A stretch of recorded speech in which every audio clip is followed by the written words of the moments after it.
علامہ ابو بکر صاحب، غزوات میں شرکت ہے سیدنا انس کی، خلافت راشدہ کے زمانے میں بہت اہم ذمہ داریاں بھی ادا کیں، بصرہ میں قیام، چلتی پھرتی ہم یونیورسٹی انہیں کہہ سکتے ہیں۔ حجاج ابن یوسف نے بہت بدسلوکی کی، بے احترامی کی، لیکن پھر اس کو معافی بھی مانگنی پڑی، تو یہ ذرا تفصیل ارشاد فرمائیے۔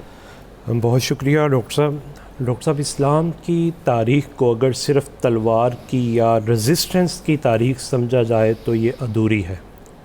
اسلام کی اثر تاریخ تو وہ کریکٹر ڈیولپمنٹ کی ہے، کردار ہے، امانت ہے، دیانت ہے، وفاداری ہے، کمٹمنٹ ہے، اور اس میں اگر آپ کوئی رائزنگ سٹار دیکھنا چاہتے ہیں تو جناب سیدنا انس بن مالک رضی اللہ تعالیٰ عنہ کی شخصیت ہمیں نظر آتی ہے۔ نبی پاک صلی اللہ علیہ وسلم کی بارگاہ میں جب آئے تو پھر یہیں کے ہو کے رہ گئے، سفر ہو، حضر ہو، امن ہو، جنگ ہو۔ نبی پاک صلی اللہ علیہ وسلم کے غزوات کی تعداد تقریباً 26 یا 27، اور ان میں 9 جن میں قتال ہوا ان میں بھی موجود ہیں۔ ایک تاثر یہ بھی دیا جاتا ہے کہ شاید بدر کے موقع پر موجود نہیں تھے، یہ اپیلنگ نہیں ہے۔ ہاں جی، اس وجہ سے کہ جو سفر میں موجود ہے، حضر میں موجود ہے، جو صبح کے اندھیرے میں موجود ہے، تہجد میں موجود ہے، جو پانی لانے میں موجود ہے، وہ اس موقع پر غائب کیسے رہ سکتے تھے؟ جب خدمت میں آ گئے تو آپ ہر وقت نبی پاک صلی اللہ علیہ وسلم کی معیت کا شرف اپنے لیے اعزاز اور اپنی والدہ ماجدہ کی لگائی ہوئی ڈیوٹی کی تکمیل سمجھتے تھے۔ اور یہ بات ایک حقیقت ہے کہ ہر بندہ جو ہے وہ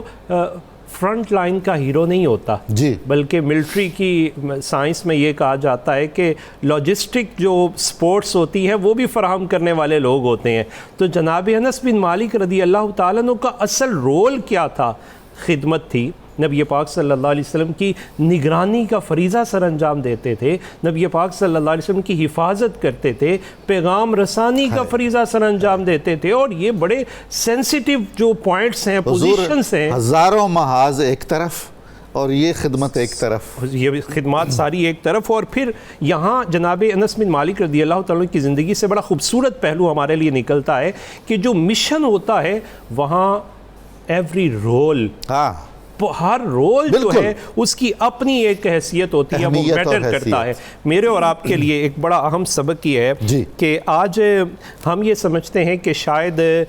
شخص وہی ہوتا ہے جو فرنٹ فٹ پہ کھیل رہا ہوتا ہے، فرنٹ لائن ہیرو کو ہم سمجھتے ہیں، جو بیک فٹ پہ ہوتا ہے، جو سپورٹ فراہم کر رہا ہوتا ہے، سپورٹ چین جس کی وجہ سے چل رہی ہوتی ہے، ہم اس کی طرف توجہ نہیں کرتے۔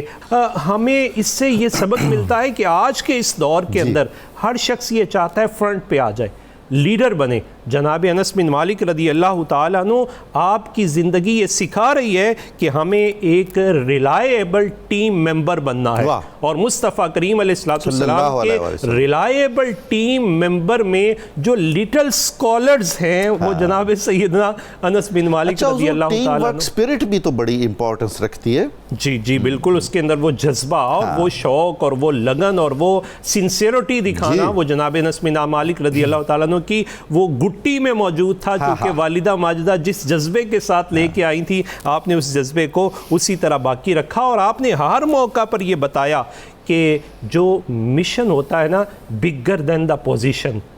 وہ مشن منصب سے بڑا ہوتا ہے۔ یہی وجہ ہے کہ نبوی مشن کے جب امین بنے تو پھر اسی ٹریک پر رہے۔ خلافت راشدہ کے ادوار آئے، جناب ابوبکر صدیق رضی اللہ تعالیٰ عنہ کی مائیت بھی ہے، حالانکہ اس موقع پر جناب صدیق اکبر رضی اللہ تعالیٰ عنہ کے ساتھ کھڑا ہونا یہ ایک مشکل مرحلہ تھا، چونکہ اس وقت لوگ تیزی کے ساتھ اسلام سے نکل رہے تھے، انتشاری کیفیات یہاں موجود تھیں۔ تو جناب سیدنا انس بن مالک رضی اللہ تعالیٰ عنہ نے خلفاء کو اپنی آنکھ سے نہیں دیکھا، انہوں نے مشن نبوی کی عینک سے دیکھا تھا، اور جناب ابوبکر صدیق رضی اللہ تعالیٰ عنہ کے ساتھ اس اضطراب میں بھی وفاداری کے عروج پر کھڑے رہے۔ یہاں ہمیں میسیج یہ ملتا ہے کہ اداروں پر کرائسس آتے رہتے ہیں، لیکن اصل بندہ وہی ہوتا ہے جو ہر کرائسس میں ساتھ کھڑا واہ ہوتا واہ ہے، واہ، بے شک۔ دین ستون بن کے کھڑا رہتا ہے۔ جناب عمر فاروق رضی اللہ تعالیٰ عنہ کی سفارش پر آپ کو ایک منصب دیا گیا، صدقات پر فائز کیا گیا، اور جناب عمر رضی اللہ تعالیٰ عنہ نے اپنے دور میں اس کو بحال رکھا۔ بعض لوگوں نے اس پر تھوڑی چیمگوئی بھی کی، تو جناب عمر رضی اللہ تعالیٰ عنہ کے جو الفاظ تھے ان کی تعبیر یہ تھی کہ یہ مصطفیٰ کریم کی تربیت میں رہ کے یہ انہوں نے اپنی جو ورتھ ہے وہ ٹرسٹ میں اتنی بڑھا لی ہے کہ کوئی دوسرا اس طرح ان کا ثانی نظر نہیں آتا۔ تو جناب عمر رضی اللہ تعالیٰ عنہ کے ساتھ بھی ہیں۔ پھر جناب سینا عثمان غنی رضی اللہ تعالیٰ عنہ کے دور میں دیکھیے فتنے سر اٹھا رہے ہیں، لیکن وہاں بھی جناب سیدنا انس بن مالک رضی اللہ تعالیٰ عنہ وہاں انتشار نہیں بلکہ اتحاد کو ترجیح دی ہے۔ آج اس وقت پولیٹیکل پولرائزیشن نے ہمیں کتنا تباہ کیا ہوا ہے، تو اس موقع پر ہمیں یہ نہیں کرنا کہ ہم نے آگ لگانی ہے، اپنا اپنا رول پلے کیجئے، محبت کے چراغ جلائیے، جو لگی آگ ہے اسے بجھائیے۔ سیدنا انس بن مالک رضی اللہ تعالیٰ عنہ جناب سیدنا امیر معاویہ سیدنا علی المرتضیٰ رضی اللہ تعالیٰ عنہ کے دور میں آتے ہیں، تو یہاں بھی اسی منصب پر اسی ٹریک پر قائم رہتے ہیں، حق بدست حیدر کرار، لیکن جناب امیر معاویہ رضی اللہ تعالیٰ عنہ بھی سردار بڑا بیلنس چلتے ہیں، اور مشن نبوی ہر دور میں پیش نظر رہتا ہے۔ پتہ چلتا ہے کہ اگر مقاصد پیش نظر رہیں تو انسان ڈی ٹریک نہیں ہوتا۔ سیدنا انس بن مالک رضی اللہ تعالیٰ عنہ کی پوری زندگی میں جو مقصد تھا وہ مشن نبوی کا ابلاغ تھا، ترویج تھی، دفاع تھا، اور آپ نے پوری طرح اسے ادا کیا۔